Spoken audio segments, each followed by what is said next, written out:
네, 오늘 말씀의 제목은 관념을 버리고 지팡이를 들어라. 관념을 버리고 지팡이를 들어라 라는 제목으로 말씀 같이 나누기를 원합니다.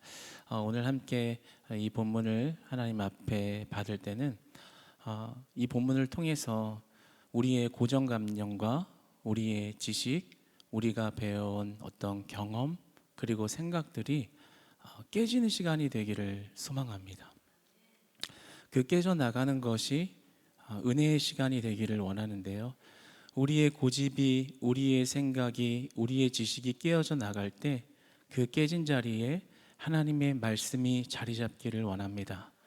그 말씀은 생명이고 그 말씀은 치료함이고 그 말씀에는 치유함이 있고 그 말씀에는 회복이 있는 사실을 믿으시기 바랍니다.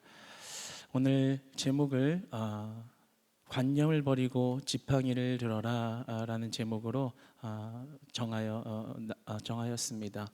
여러분, 하나님은 어떤 분이신가요? 우리 자연 만물을 보면 하나님의 광대함과 그 위엄을 보게 될 때가 있습니다. 우리가 바다에 놀러 가거나 어떤 큰 산이 있는 곳에 가서 보면 참 자연의 광활함이 감동과 감격으로 이렇게 다가올 때가 있습니다. 그러나 때로는 어떤 자연재해나 어떤 이런 자연의 섭리를 우리가 경험하게 되면 그 자연이 무섭게 느껴질 때도 있죠. 자연이 인간을 집어삼킬 때도 있고 우리의 삶을 파괴시킬 때도 있습니다. 그러한 모든 모습들이 광활함을 넘어서 경이로움으로 느껴지는 그런 모습이 있지요. 산사태가 나서 집을 삼키거나 허리케인 같은 폭풍이 불어서 마을을 날려버리거나 화산이 폭발해서 도시가 사라지는 그런 것들을 보면 정말 무섭다라는 그런 생각이 자연 앞에 들 때가 있습니다. 저도 이렇게 비가 오는데 이렇게 번개가 막 세게 칠 때가 있잖아요. 그럴 때 우산을 들고 나가야 되면 우산 들고 가면서 항상 속으로 이렇게 기도를 해요. 하나님, 오늘 걸어가다가 벼락 안 맞게 해주세요. 네, 이런 분 아마 여기에 한두 명은 있으실 거예요. 네, 정말 반갑습니다. 네, 그렇게 기도하시는 분들, 네, 왠지 기도 안 하면 우산에 번개가 떨어질 것 같고, 네,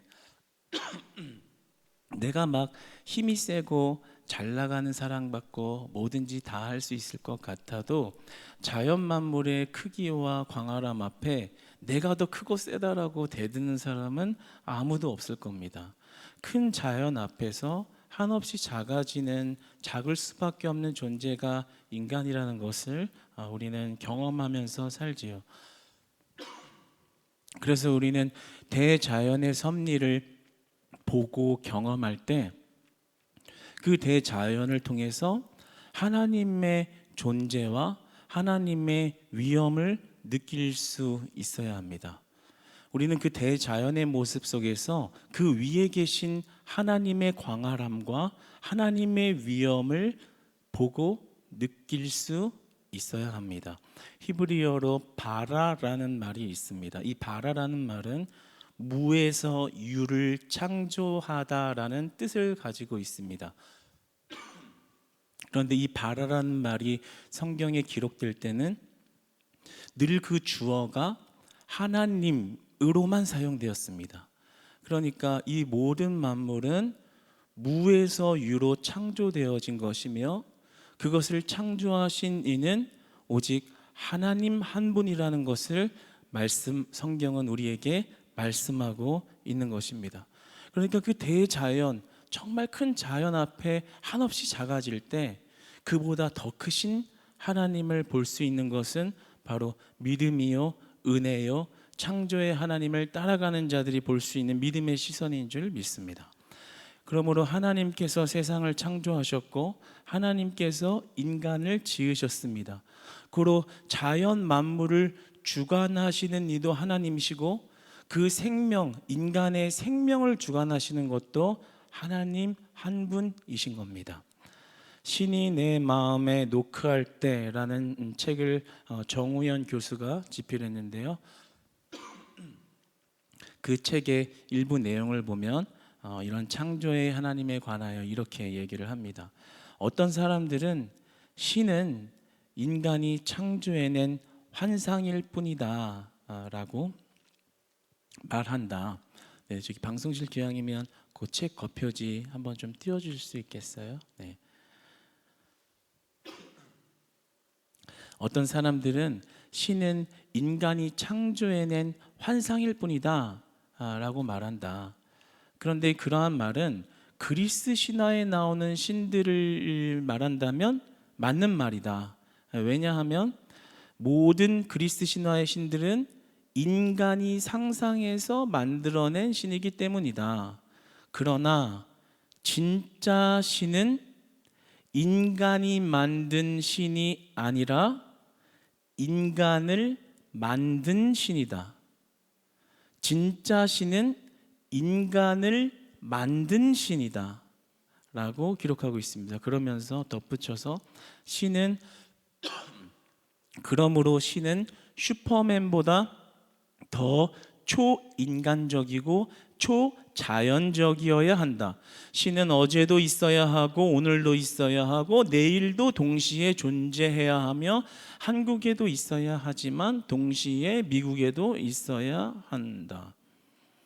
그러므로 신은 창조자이고 그 외는 전부 피조물일 뿐이다. 이것이 신을 정의하는 최종 기준이다. 네, 이렇게 이야기하면서 우리를 지으신 이가 창조주 되시는 하나님 유일한 신, 유일신 우리 하나님밖에 없고 그 나머지 모든 것들은 피조물에 불과하다, 피조물이다. 이것이 올바른 신을 정의하는 것이라고 이렇게 그 책의 내용을 담았습니다. 그러니까 하나님은 우리가 과학이나 자연이나 이성으로 담아낼 수 있는 분이 아닌 것입니다. 왜냐하면 그 모든 것들을 지으시고 만드신 이가 하나님이시기 때문입니다. 과학도 이성도 자연도 다 하나님 아래에 있다라는 사실을 믿으시기 바랍니다. 그러니까 우리는 그 자연 섭리를 보면서 하나님의 존재가 어떠한 분인가라고 생각할 때 그 대자연마저도 마음대로 주물럭거리고 조정할 수 있는 만유의 대주제 되시는 하나님의 존재를 생각할 수 있는 것이고요. 그 위엄은 단순히 자연 위에 있는 것뿐만이 아니라 인간을 지으셨기 때문에 그 생명도 마음대로 주관하시고 그 생명과 죽음을 결정하시는 것 또한 하나님 손에 달려 있다라는 것을 우리는 믿음으로 바라볼 수 있어야 합니다. 그래서 사실 미국이나 서양에 있는 크리스찬들이 죽음을 더 쉽게 받아들인다 그래요. 우리는 죽을 때 쌓아놓은 게 많고 아쉬운 게 많아서 죽음이 너무 두렵게만 여겨지지만 외국에서는 그 하나님을 창조주로 인식하고 있는 개념이 훨씬 더 크기 때문에 하나님이 생명을 여기까지만 허락하셨구나. 그러니까 받아들임이라는 것이 생긴다는 거. 왜냐하면 그 생명을 주관하시고 있는 분이 존재하고 있고 그것을 컨트롤하고 결정하고 있기 때문인 것입니다. 오늘 본문은 이제 출애굽 이집트를 향한 10대 재앙이 펼쳐지는 그 시작이죠. 그런데 이 10대 재앙을 두 가지로 좀 크게 나눠볼 수가 있겠습니다. 9가지 재앙과 마지막 재앙으로 분류할 수가 있겠어요. 왜냐하면 이 9가지 재앙까지는 그 모든 재앙의 내용이 하나님이 자연 섭리를 통해서 재앙을 내리시고 마지막 열 번째에는 직접적으로 재앙을 내리십니다. 그러니까 하나님께서는 이 9대 재앙까지를 자연을 통해서 벌하심으로 하나님의 존재를 드러내고 계십니다.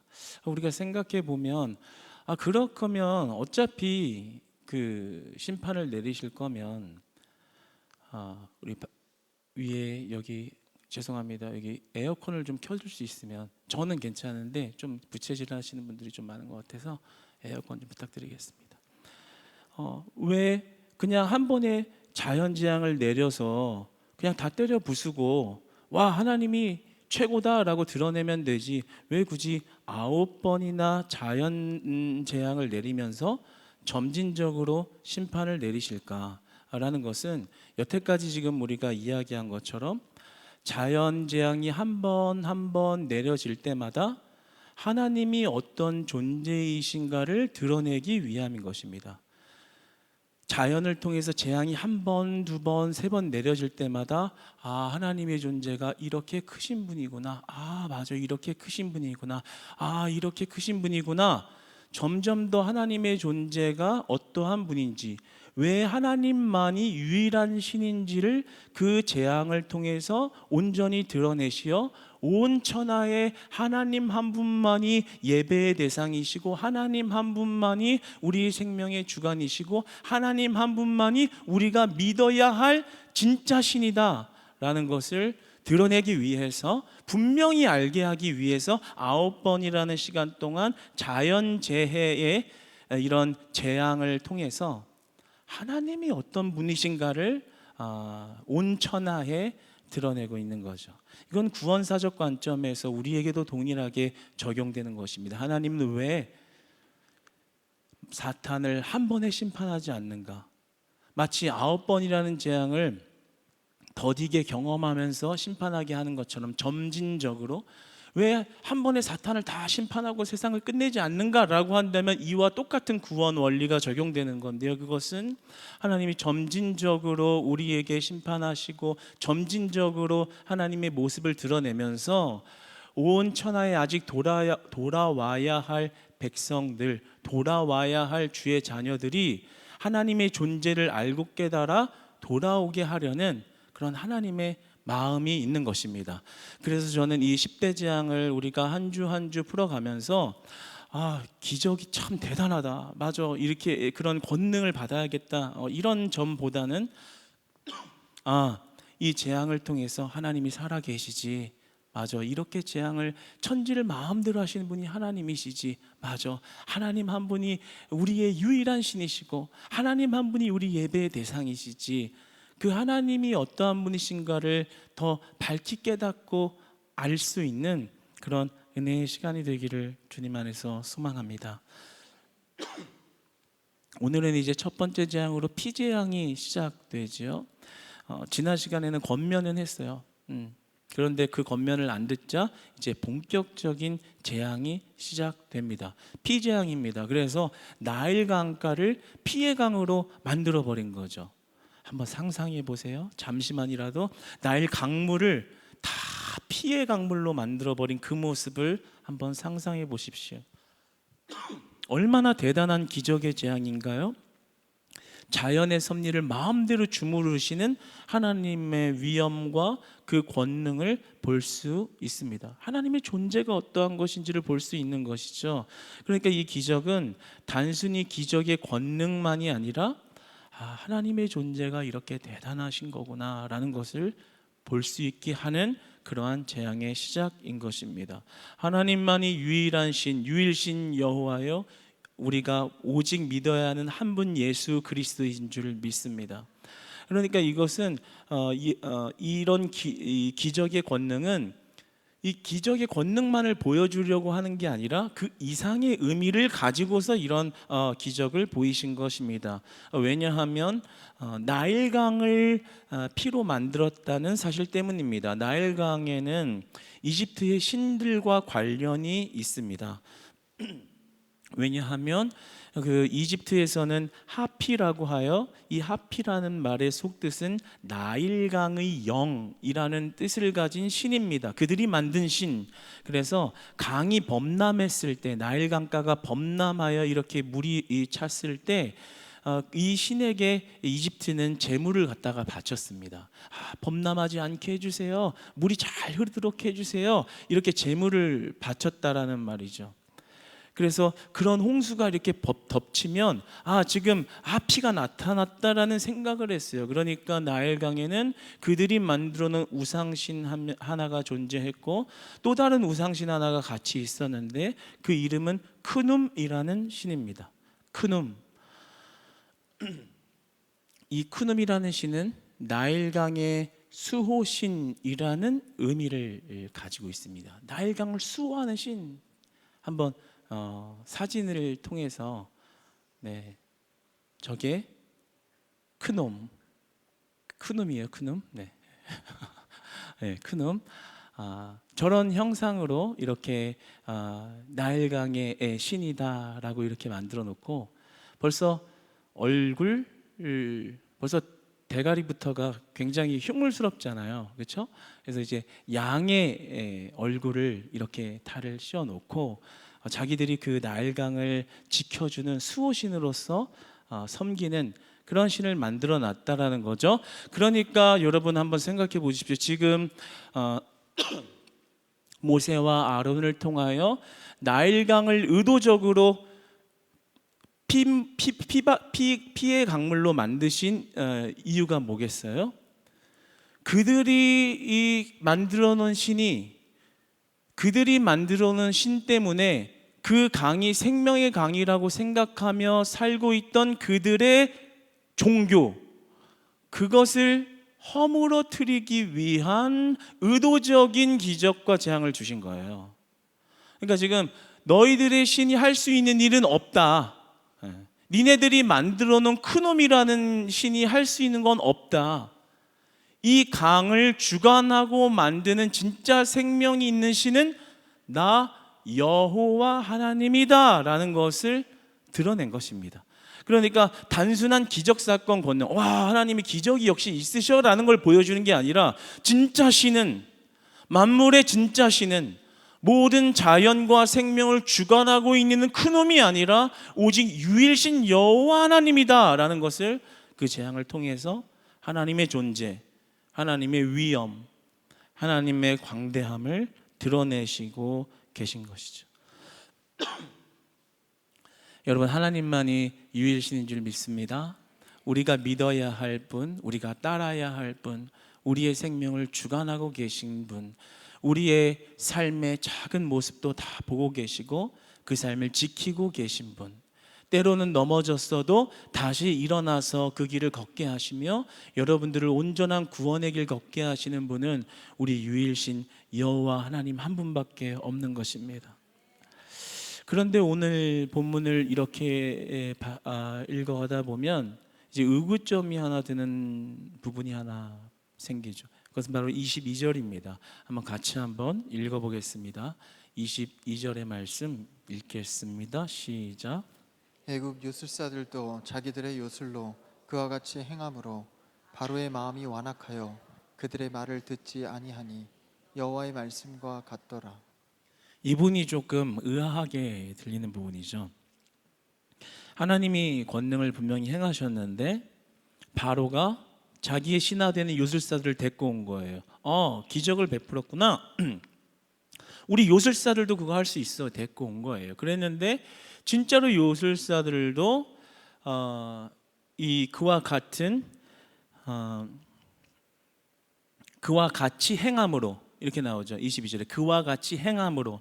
그러니까 똑같이 그 일을 행했다라는 거예요. 그런데 여기서 그렇게 보면 하나님의 권능이나 요술사의 권능이나 동급수로 같이 그들이 했다는 건가라고 생각할 수 있는데 조금 더 자세하게 살펴보면 꼭 그렇지는 않습니다. 여기 22절에 보면 자기들의 요술로라는 말은 이 히브리어로 라트라는 말인데요. 이 라트라는 말의 속뜻은 은밀한, 숨겨진이라는 뜻을 가지고 있습니다.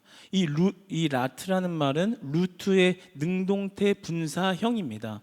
그런데 이 루트라는 말은 가리다, 숨기다라는 뜻을 가지고 있어요. 그러니까 이들이 요술을 부렸다는 얘기가 지금 진짜로 하나님이 행한 권능을 행했다라는 것이 아니라 은밀한 눈속임을 했다라는 이야기인 것입니다.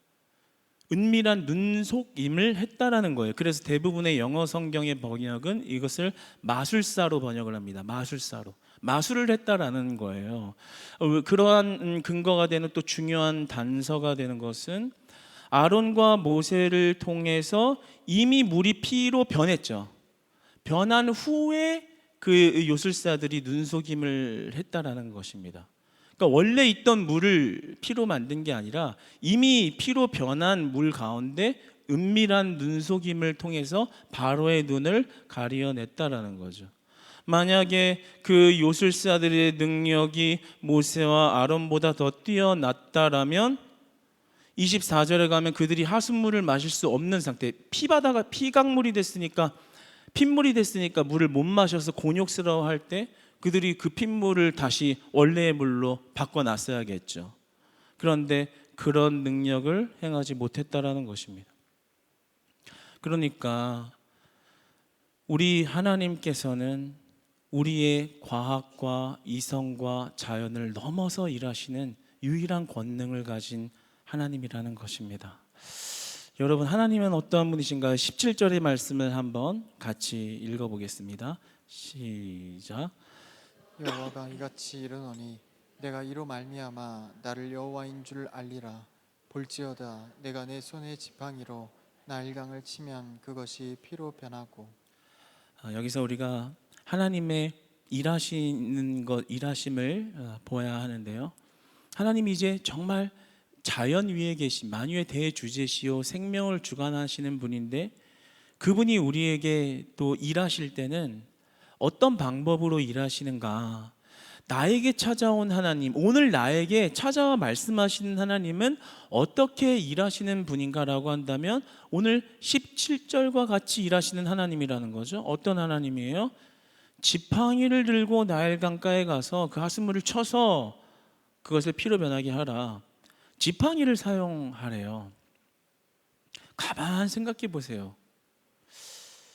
핏물로 만드는 데 있어서 지팡이보다 더 멋있는 걸 쓰는 게 좋지 않을까요? 막 검을 갖다가 막 우리 젊은 친구들은 토르의 망치처럼 갖다 한번 팍 때리면은 막 이렇게 검을 들어서 막 창을 가지고 하거나, 아니면 막 목소리 깔고 하면 팍 했더니 그냥 막 이랬던 일이 일어나거나, 그러면 좋을 텐데 그게 아니라 지팡이 들고 와서 냅다 하숫물에다 갖다 쳐라. 왜? 우리가 이해할 수 없는, 그리고 쉽게 납득되어지지 않는 그런 도구와 그리고 상황을 마련하실까요? 우리에게 지팡이 하나 주시면서 가서 저쪽 이동탄의 호수에 갔다가 냈다 내려 쳐라, 핏물로 만들 것이다, 할 수 있겠어요? 한번 생각해 봤어요. 너무 어려울 것 같아요. 그런데 이러한 것을 행하려면 우리가 가지고 있는 이성의 틀이 깨져야 되거든요. 하나님이 어떠한 분인지 우리가 안다고 말은 하지만 그 하나님을 우리는 삶에서 경험하기가 너무 어려워요. 왠지 아세요? 우리의 이성의 틀을 못 깨기 때문입니다.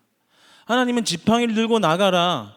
우리 오늘 모인 우리에게 여호와 하나님이 말씀하신다면 그 말씀 들고 나가서 순종하고 행하라. 말씀하셨냐? 그렇다면 핍박받아도 가서 전도해라. 네가 억울하고 너무나도 분해도 그를 섬겨라 라고 말씀하시는데, 에이, 지금은 아니에요, 주님. 나중에 사업해서 돈 많이 벌면 그때 할 수 있을 것 같아요. 우리의 생각과 이성의 틀이 우리를 가로막고 있기 때문에 우리의 지식이, 우리의 경험이, 우리의 고정관념이, 내가 맞다라고 생각하고 있는 그 지식의 한계, 이성의 한계, 내가 담고 있는 과학과 내가 담고 있는 경험의 사고들이 하나님의 말씀으로 나아갈 수 없게끔 만들고 있다는 거예요. 그런데 그런 우리의 믿음의 사고, 그런 잘못된 사고, 그런 사고의 틀이 깨지게 하기 위해서 하나님은 지팡이를 들고 가라고 말씀하시는 거예요. 오늘도 여기 나왔을 때 내 인생을 어떻게 살아야 가야겠다, 내일은 어떻게 뭘 해야겠다라고, 그것이 맞겠다라고 생각하지만 만약에 하나님의 말씀이 그렇게 하지 말아라고 하면, 그렇게 하지 말아라라고 말하면 그것은 우리에게 지팡이를 건네주신 거예요. 그 지팡이를 들어라. 네가 볼 때 아니라고 생각하는 그 생각을 깨라. 그리고 그 지팡이를 잡아라. 그리고 그 지팡이를 들고 나일 강가로 가서 그 하숫물에다가 그 지팡이를 치면 내가 그 지팡이로 핏물이 되는 큰 일을 행하겠다라고 말씀하신다라는 거죠. 그래서 그 크신 하나님은 우리에게 그 하나님을 이성으로만 다가가려고 하고 내 지식의 한계 안에서만 하나님을 따르려고 하는 그 습성과 그 죄악을 돌이키게끔 하기 위하여 때로는 우리에게 지팡이를 건네주시는 겁니다. 우리가 들기 너무 어려운 그 지팡이를 주시면서 그 이성의 틀, 네가 가지고 있는 고집을 깨고 하나님의 말씀을 그 자리에 담으라고 말씀하시는 겁니다. 사랑하는 우리 크리스찬 교회 여러분, 여러분 마음 안에 있는 그 완고한 이성의 틀과 지식과 고정관념과 과학과 경험의 지식들이 하나님 말씀 앞에 다 깨져나가는 은혜의 길을 축복합니다. 그래서 하나님이 여러분에게 지팡이를 던져주시면서 그 지팡이를 가지고 나아가라고 하면 네 주님, 아멘, 주님 그렇게 하겠습니다. 지팡이 들고 나가겠습니다. 지팡이 들고 그 나일 강가로 걸어가겠습니다 라고 고백할 수 있는 그런 하나님 보시기에 귀한 믿음의 밭, 그러한 순종의 심령 되시기를 주님 안에서 진심으로 축복합니다. 그 지팡이를 들었을 때 하나님은 여러분의 삶에서 일하십니다. 그 지팡이를 믿음으로 집었을 때 하나님은 여러분 인생 가운데 함께 하신다라는 것을 알게 하십니다. 우리 교회 얼마나 좋아요? 큐티를 생활화하면서 목장 공부로 이어서 하고 있어요. 큐티 에브리데이 팀도 매일 같이 큐티하고 있어요. 매일매일 내 생각이 차오르고 매일매일 내 고정관념이 떠오르고 매일매일 안 될 거야, 에이 말씀은 말씀이고 삶은 삶이지 라고 하는 내 고정관념을 매번 말씀으로 깨주시면서 아니다, 이 지팡이를 들어라, 아니다, 이 지팡이를 가지고 너의 삶의 터전으로 나아가라, 아니다, 그 생각 아니다, 이 지팡이를 가지고 내 말씀대로 나를 따라라. 그 말씀에 한 번 한 번 하루하루 순종할 때마다 그 나일강을 핏물로 만드신 것처럼 내 인생의 역사하시고 우리 공동체의 역사하시는 그 하나님을 우리가 매번의 예배마다 매번의 여러분 삶의 현장에서 만나고 경험할 수 있는 은혜의 문이 활짝 이 시간 열리기를 주님 안에서 축복합니다. 그것은 우리의 이성의 틀을 내려놓고 하나님의 말씀이 생명입니다. 모든 자연 만물 위에 계시며 나의 삶의 생명의 그 데드라인도 하나님이 주관하십니다. 그래서 오늘 하루 살 수 있는 것도 하나님의 은혜이기에 오늘 하루 하나님 말씀 잘 먹고 하나님 말씀 잘 따랐다면 하나님 가장 복된 하루를 산 것입니다 라고 고백할 수 있다면 반드시 그 지팡이 가운데 일하시는 하나님의 은혜는 여러분의 삶을 붙드시고 여러분의 삶을 변화시키시고 여러분의 삶을 온전케 하실 줄 믿습니다. 바로는 완고했어요. 그래서 요술사들이 이렇게 눈속임을 딱 하니까 그냥 뒤도 안 돌아보고 오늘 23절에 보면 관심을 가지지 않았다. 마음이 완고했던 거예요. 이 말을 원어적으로 풀어서 얘기하면 마음을 아예 두지 않았다라는 뜻이에요. 우리 요술사들도 다 하네. 우리가 그런 마음 들 때 항상 많죠. 이 상황에 주님 지팡이요, 이 상황에 기도 더 하라고요, 이 상황에 예배하라고요, 주님 나 너무 힘들어요, 이 상황에 직분자로 섬기고 헌신하라고요, 헌물하고 헌금하라고, 이 상황에요. 마태복음 18장 3절은 그러한 우리의 완고함에 있어서 우리의 마음이 어린아이처럼 돌이켜져야 한다라고 말합니다. 단순히 순수한 마음을 가지라는 게 아니에요. 우리의 삶의 방향이 완전히 바뀌어야 된다. 우리의 삶이 이제 이전과 같지 않아야 한다라는 것을 우리에게 말씀하세요. 무엇이겠어요? 우리의 완고함을 돌이키고 우리의 죄 가운데 있는 그 완고한 마음이 그 지팡이를 받을 수 있는 믿음의 영역으로 넘어와야 된다. 돌이켜줘야 된다. 어린아이처럼 그 말씀함에 선 자들만 구원의 은혜에 있는 것이다라고 우리에게 말씀하시는 겁니다. 그래서 오늘 관심을 가지지 않았다라고 바로가 표현을 했는데 그 이제 개역 난해주 성경 번역에는 관념을 두지 않았다라고 되어 있어요. 그래서 관념을 두지 않고 지팡이를 들어라. 내 생각의 완고함을 버리고 내 생각으로 안 될 거라고 내 생각으로 받아들이지 않는 그 마음 버리고 지팡이를 들어라. 하나님 하라는 대로 하라. 오늘 20절 말씀 한번 읽어보겠습니다. 시작. 모세와 아론이 여호와께서 명령하신 대로 행하여 바로와 그의 신하의 목전에서 지팡이를 들어 나일강을 치니 그 물이 다 피로 변하고. 우리가 한번 주목해 볼 것은요, 단순히 지팡이를 갖다가 한 게 아니에요. 모세와 아론이 뭐라 그래요? 여호와께서 명령하신 대로 행하여 하나님 말씀하신 그대로 이행했다라는 거예요. 우리가 그럴 때 있죠. 하나님 요만큼만 할게요. 네, 요만큼은 나중에. 자기가 하나님이에요. 자기가 다 정해요. 그렇죠? 그게 아니에요. 지팡이 들고 가서 해라. 물에 닿다 해라. 네, 여호와께서 명령하신 대로 그대로 행하여라고 나옵니다. 우리가 진짜 하나님을 경험하고 진짜 생명이 되신 하나님이 우리의 예배와 여러분의 삶과 자녀들을 인도하시는 그러한 동행함 가운데 있는다라는 건요, 그 하나님을 믿고 그 지팡이를 들고 하라는 대로 할 때 역사가 일어나는 것입니다. 할렐루야. 여러분, 이제부터 그 하나님 하라는 대로 하는 우리 되기를 소망합니다. 내 생각으로 타협도 하지 말고요, 요만큼만 갖다 일단 찍어볼게요. 물에다가 한번 촉 찍으면 요만큼 빨갛게 변하면 자, 그때 갖다 칠게요. 딜하지 마시고, 하나님께 딜하려고 하지 마시고. 제가 예전에 삶에서, 가정에서 배운 교육 하나가 있어요. 그리고 교회에서 배운 교육 하나가 우리 담임 목사님께서 무언가를 시켰을 때 그대로 안 해놓으면 모래성처럼 부셔버리고 다시 하게 하세요. 막 공사할 때 같이 하셨던 우리 분들은 아실 거예요. 엄청 열심히 해도 하라는 대로 그대로 행하여 이렇게 따르지 않으면 다시 원상복구 시키거든요. 근데 그때는 되게 불만이에요.